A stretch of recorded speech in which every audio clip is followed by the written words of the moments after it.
রাতের আঁধারে পশু সম্পদ হাসপাতালের সরকারি পশুখাদ্য বিক্রির সময় স্থানীয়দের হাতে অবরুদ্ধ। চাঁপাইনবাবগঞ্জের নাচোল উপজেলা প্রাণী সম্পদ কর্মকর্তা ডক্টর কাউসার আলীকে মুচলেকা দিয়ে ছেড়ে দেওয়ার অভিযোগ উঠেছে স্থানীয় প্রশাসনের বিরুদ্ধে। মঙ্গলবার রাতে অবরুদ্ধের পর বুধবার দুপুরে সেনাবাহিনীর সহায়তায় নাচোল থানায় নেয়ার পর উপজেলা নির্বাহী অফিসার গোলাম রাব্বানী সর্দারের উপস্থিতিতে মোচলেকা নিয়ে ছেড়ে দেওয়া হয় তাকে। এ সময় তার সাথে ওই অফিসের আটক আরও 4 জন কর্মচারীর কাছ থেকে মোচলেকা নিয়ে ছেড়ে দেওয়ার অভিযোগ করেন স্থানীয়রা।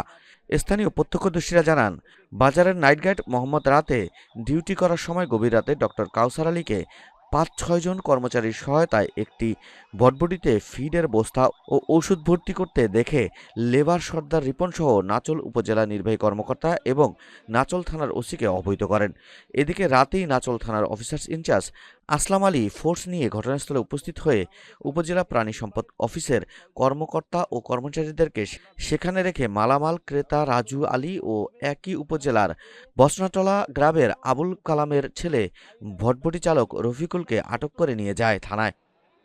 এদিকে বুধবার দুপুরে উপজেলা নির্বাহী অফিসার গোলাম রাব্বানী সর্দার, পুলিশ ও সেনাবাহিনীর সহায়তায় নাচোল উপজেলা প্রাণী সম্পদ কর্মকর্তা ডক্টর কাউসার আলী, কর্মচারী আশিক, নারায়ণ, মাহিদুল ও বাবুকে আটক করে নাচোল থানায় নিয়ে যাবার পর ইউনোর সহযোগিতায় মূল্যবান সরকারি মালামাল হাসপাতাল থেকে রাতের বেলায় পাচারের ঘটনাটি তদন্তের নামে সরকারি সম্পদ বিক্রি না করার শর্তে তাদের কাছ থেকে মুচলেকা নিয়ে ছেড়ে দেন।